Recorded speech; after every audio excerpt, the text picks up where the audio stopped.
Hey everybody, welcome to American Idol Unaired. I'm your host Bennett Shear, and today we have another aired exception for you. Usually we're talking to singers that you didn't see on American Idol, but as you know, we have also had the opportunity to talk to some amazing contestants from season 20 who you did see.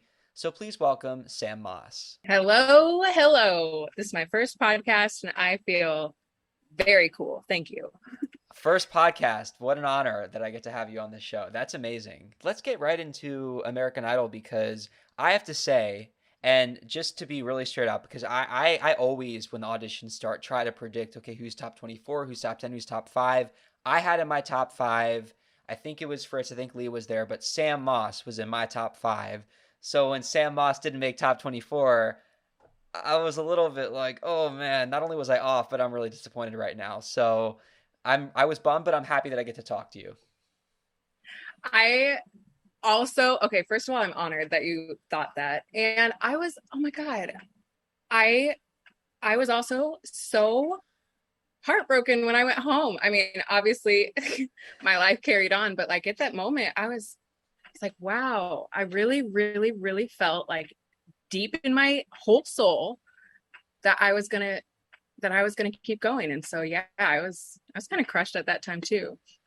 I really like that you just came out and said that because I don't know, it is hard to kind of address that. It's like, well, it's okay, it happened, but you're like, no, it sucked because it doesn't feel good at the time. No, and like I mean it's normal. Okay. All of us, every single human being has those moments where like in the moment you feel like this single emotion is everything. Like my life is over and nothing's going right, but at the same time like yes, I was devastated and I felt like I saw this huge potential for what could unfold next just vanish. Hmm. And it's like this loss of hope that you have for your future. But like, I mean, let's be honest, like 2 days later, I was like, well, here we are. We gotta move forward. And so so yeah, it was like really helpful for me to get that rejection because it had me thinking about the things that Katie said to me, what I was going to do to take that no and move forward stronger and better anyways, and still create an amazing musical life for myself and for my kid. um, yeah, I don't know exactly where I was going with that, but rejection is a bummer, but it happens to us all basically. Take the no and turn it into a no way. Look what you did, despite No everything. way. Yes. Okay, speaking of Katy Perry, who was probably your biggest fan across all of the judges and just on the show, it was so cool to see her support for you. I want to know what happened because essentially you got told no a first time and then showed up again in a different city. I don't think we've seen that happen on the show before. Can you kind of explain maybe what we didn't really see or what wasn't explained properly on the show? Yes. So, okay, in my initial like preliminary auditions with the producers, I was very lax, really comfortable, and I was like, I have nothing to lose. I'm just going to enjoy myself and sing freely and chat it up with people. And I had a blast. And so when they moved me forward, that's that's the Sam that they saw, and that's the Sam that they said yes to. So then when I got to my first audition in Austin, um, I was really caught off guard with how overwhelmed and nervous I felt, and how the audio in the room was freaky, and how there's three celebrities who are not wax figures, they are real people in front of me, and the cameras are. I was just so like surprised with like how I just tensed up and locked up and forgot to be a human being. So that audition went poorly. But the producers, they noticed that that was a totally different version of myself, and I was somehow lucky enough to be given a second chance when I talked with them after that audition, and I said, yeah, I did not feel like myself, and I learned a lot, but I'll try again another time. And they offered me the opportunity to try again because I don't know why they had faith in me, but they did. And so that's how that second chance came about. And I cried after after we got off the phone because I knew that could be like a life-changing second chance. And as we know, it was. Yeah. Well, I mean, it's obviously amazing anytime you're given an opportunity like that because, as I said, I mean, I don't think they've ever had a situation where you actually get to the live auditions. Usually, back in the producer rounds, you don't make it through one Idol across America. You can go to a different city and audition virtually, but to get that far, I mean, that's rare, extremely rare. And just to know that they saw that much potential in you, I'm sure, is what was so motivating to keep going once you did get it. It kind of gave me the extra juice of like, yeah, self-belief, because I thought, wow, if they believe so much in me that they're willing to send me back.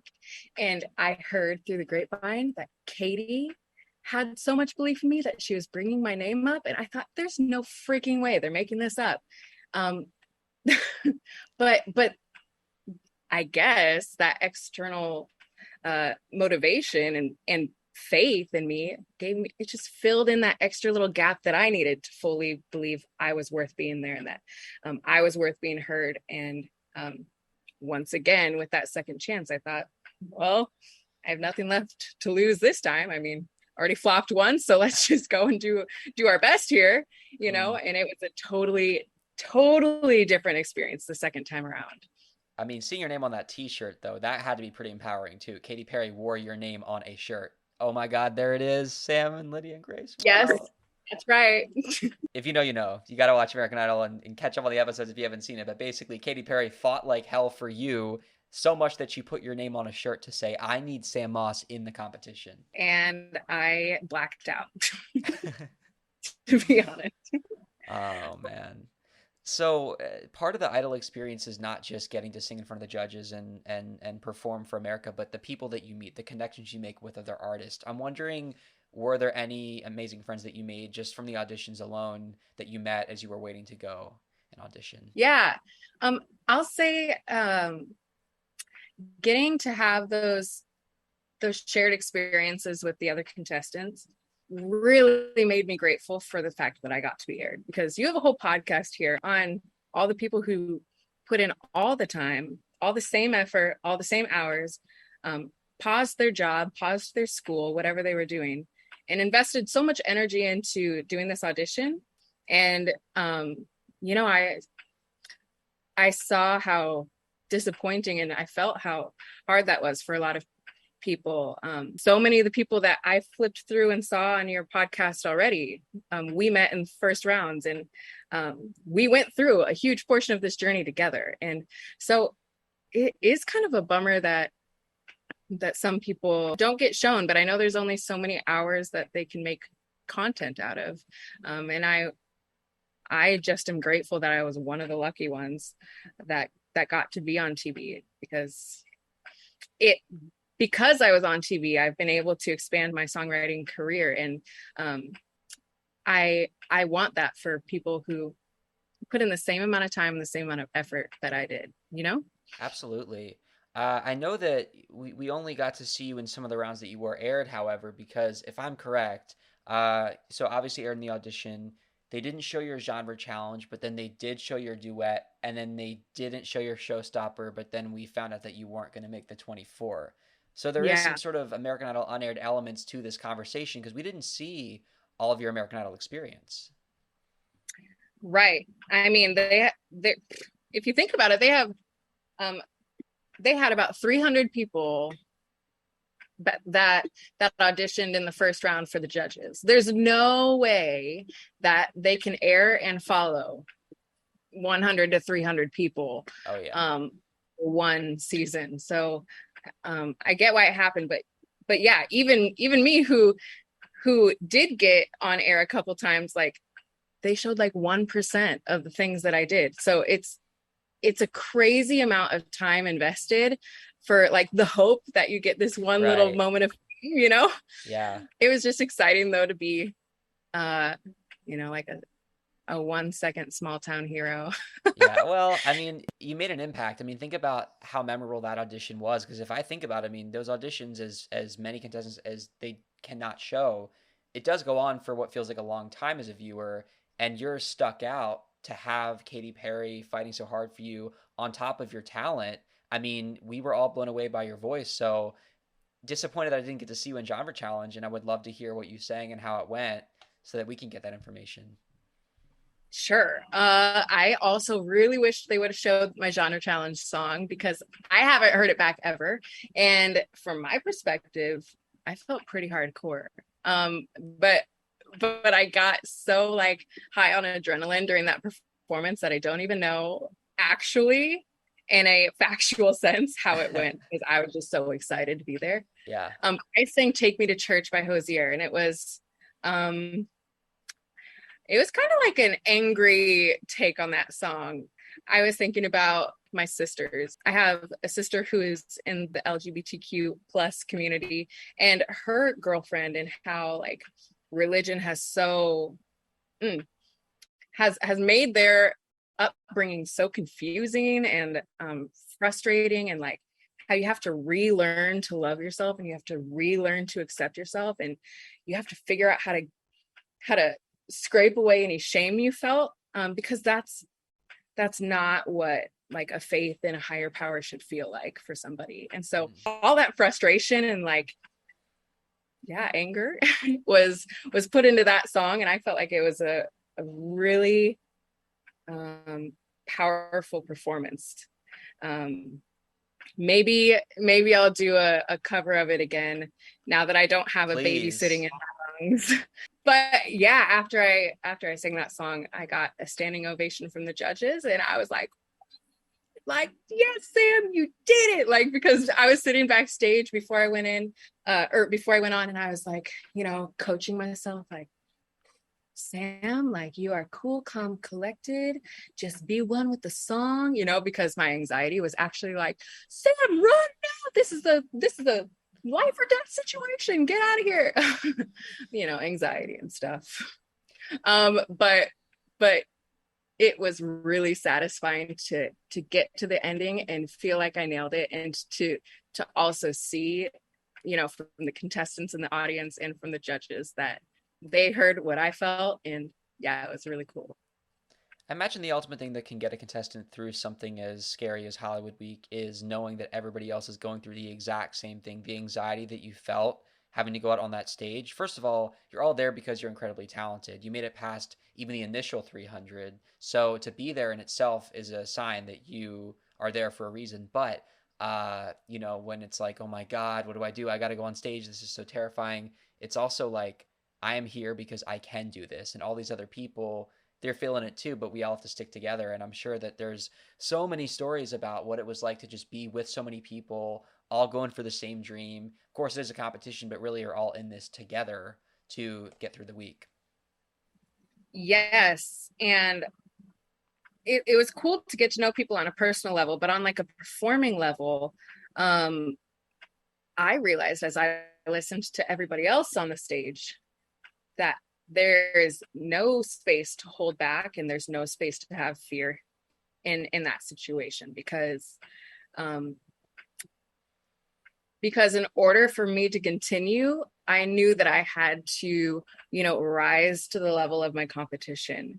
And it's weird to say competition, but the other people who are performing, because the people before me were setting the tone of leave nothing behind and fully commit to a performance. And I'll tell you, like, when I have fear on stage, you can see it in my body and I can feel it in my body. But there's like this shift that happens when I can physiologically and mentally release any fear, and my voice comes out fully, and I allow my body to move. And like, that's the performance that we live to give. And so like being up against being in the same room as these other performers just totally elevated me to this bigger version of myself who was like willing to be seen and willing to be heard. And I guess it just helped me feel like I'm worthy of being here, and I'm here to be heard, and I'm here to share my heart with somebody, and to not like pretend that I'm not, like I need to show up fully um in order to make the most of this opportunity, you know? Yeah. Were there any performances that really just inspired you as far as being in that audience when it wasn't your turn to sing? You talk about being fearless. Were there any other performances that you witnessed, whether it be in the duets or genre challenge, that were truly fearless? And it's like different kinds of fearless. So like Hazy, for example, um, I don't know if you know him, but Hmm. like his type of fearless was like fully committing to the emotion. It wasn't like big and out there and hyping up the stage. It was like, I'm gonna fully express the emotion of the song. And that gave me permission to do the same. Um, okay, so Christian Gordino was the performance right before me in the genre challenge. And if you've heard him, there's zero filter in the way he performs. It's pedal to the metal 100%. I'm gonna let that voice out. I'm gonna rip. I'm gonna be free. I'm gonna just go where the music takes me, man. And he freaking does that. And Mm. so that unleashed like this fear of hitting a wrong note, because when I have the fear of hitting the wrong note, I usually hit the wrong note. And so like that opened up a new side of me. And yes, literally every performance that I saw was courageous, because we all understand that this is a scary and incredible situation, and we all have to be bold enough to be seen and to be Hmm. heard. And that in itself is courageous. Hmm. Now, we did see your duet with Haley Slayton, and I know that it was great that we got to see some of you in Hollywood Week, but unfortunately, we didn't get to see your showstopper and how it all ended. So I'm wondering what song you sang there and how it went when you went to go see the judges for those results. Um, I sang an original, and I knew that that was a scary move. Hmm. Um, it's called Playing with Fire, and there's a little clip of it on my Instagram, and it's also on my EP that I made in 2021. And I thought, okay, I wanted to not do an original, but when we're in the showstopper round, we're put on the spot and given a list of songs that we can choose from. And I did not feel moved or motivated by any of the songs on the list. And so our other option is to do an original with no band. If we choose an original, we have to do it acoustic. And so I thought, okay, the thing that got me my original yes was singing an original.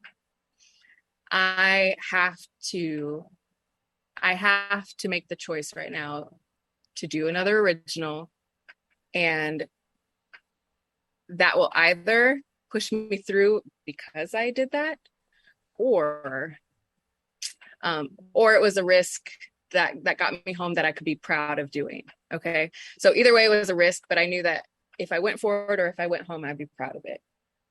And um it's not like a typical pop song. And so I thought, okay, if this is received well, then it it validates that this is a message that needs to be heard.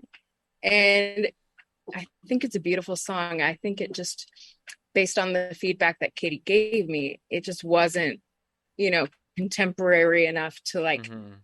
to move me forward as a songwriter. I'm trying to remember how it goes, and I can maybe play you some of it. I haven't played it since the show, Oh, basically. wow. I don't remember.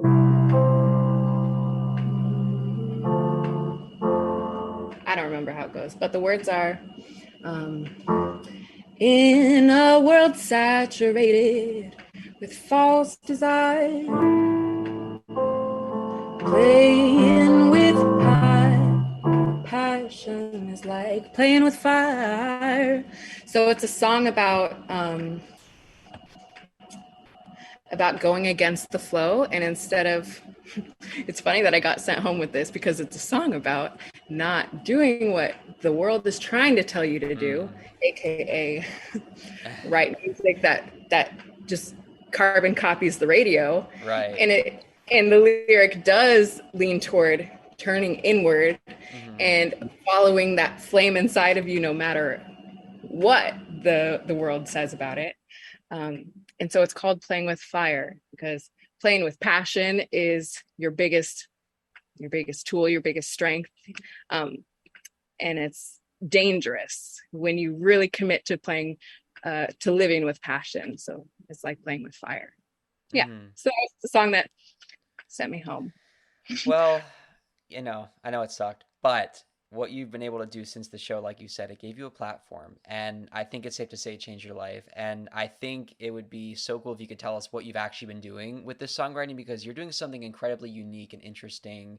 Tell us about this personalized songwriting that you've set up, and frankly, how people can get involved and what this is that you've been doing. This actually was one of the perks of getting sent home because Katie told me, this is only going to strengthen your songwriting skills. So keep writing and come back to us. And I thought, well, what the heck? If I get to write all of my life moments and all of my thoughts and all of my experiences into a song, I bet other people will cherish that skill too. And so I write custom songs for people for a birthday, for a wedding, for a first dance, for when somebody passes away, for any moment in their life that they want to kind of encapsulate and remember and cherish. And yeah, it's like when I started songwriting, I started to see all of the ordinary moments of my daily life in a way more beautiful way because they would spark ideas for a song, or they would make me feel extra grateful and extra just like present and satisfied with the little moments in my life.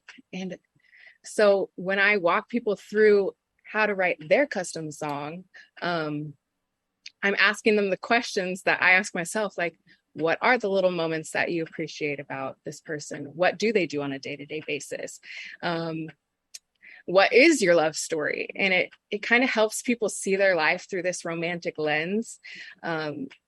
Because like though the everyday moments that we have with people are the beautiful moments. And Hmm. so that's what I do is I turn those stories and those beautiful moments and those relationships and the quirky things that people share with their partner or their friend or their mom. I turn those moments into a song for those people. So if that's something that sparks an idea for anybody listening, you can go to my website, sammossmusic.com, and click on services, and you'll see a couple examples of custom songs and kind of the process of how it works too. Just so you have an idea of how that song process works, I'm going to give you an example here. In the song session, I sit down with my client and ask them all sorts of questions pertaining to their occasion. And so the song that I'm going to show you is one that I'm working on still right now. And it's about a woman who wanted to gift a song to her boyfriend. Now, when I say boyfriend, I don't mean like, oh, I'm 16 and in love. Like, this is a man who, after only 3 months of dating, helped her through the hardest year of her life. When her sister passed away, when her cousin passed away, she adopted her sister's daughter. He bought them a house and helped them through all of those ups and downs throughout just their first year of dating. And so she wanted to give him something back to let him know that she really appreciates him being there and seeing her light even in those dark times. And so this song is called You Didn't Have to Stay. And you'll hear about some of those little moments where she appreciates him in their daily life. And then in the chorus, you also will hear the the genuine appreciation that she expressed to me in that song session. So my goal was to convey not just what she said, but really how she felt in the undertone of the emotion as she was speaking with me. So that's what you'll hear. I'm literally welling up and I haven't heard that song. I haven't even heard the song. Just that's like, oh my God. Sam, before we play this song, where can people go to follow you, listen to your music, in addition to having you write a song for them? Okay, so you can find me anywhere by searching Sam Moss Music. So Facebook, Sam Moss Music, Instagram, Sam Moss _music, TikTok and Twitter, Sam Moss Music, and then my website is sammossmusic.com. Any of those places will redirect you to my website where you can book a song session or a wedding consultation if you want me to sing at a wedding for you. And yeah. Before we go, guys, if you like this podcast, make sure that you subscribe, rate, leave a review. If you're listening on Apple Podcasts, Spotify, wherever you may be listening. You can also watch the interviews on YouTube. Just type in American Idol Unaired. Conversations with unaired contestants, aired exceptions, people behind the scenes, all things American Idol. I'm hearing this for the first time. You're hearing this for the first time. You didn't have to stay, Sam Moss. I know it's in the works, but hey, if you want a song like this or not like this, but just something written by this amazingly talented artist, listen to the song, check it out, and thank you guys so much for listening. Sam, thank you so much for being a part of American Idol Unaired. Thanks for having me, Bennett. That was really, really fun. And I just appreciate a moment to be heard. So thank you. As time goes by, babe, it feels like we've carried the weight of a lifetime. I'm setting it down, I'm lightening the load. Just wanted to take a moment to breathe life into you. After all, you've carried me so far. I find myself inspired by you and your kindness and everything you are. You didn't have to stay.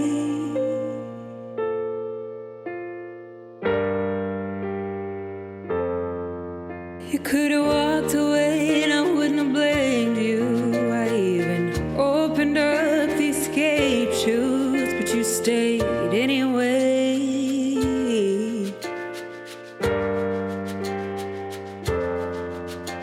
When I lost my luster, you made me shine. Swam through the shadows to pull out my light, and you could have tapped out too many times to count. But I'm grateful each day that I keep you around, 'cause you didn't have to stay. Oh, oh, oh.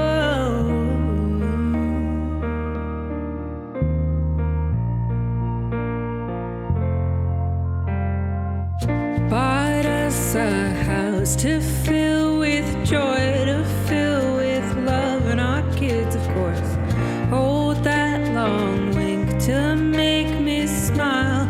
Life with you's alright, alright, alright. And as we settle down, I love the little things the most. I find myself admiring you on the couch in our ordinary moments, 'cause you didn't have to stay.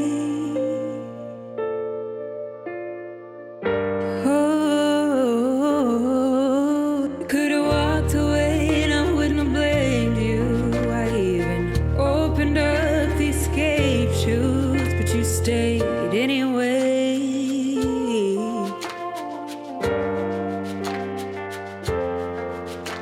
When I lost my luster, you made me shine. Swam through the shadows to pull out my light, and you could have tapped out too many times to count. But I'm grateful each day that I keep you around, 'cause you didn't have to stay.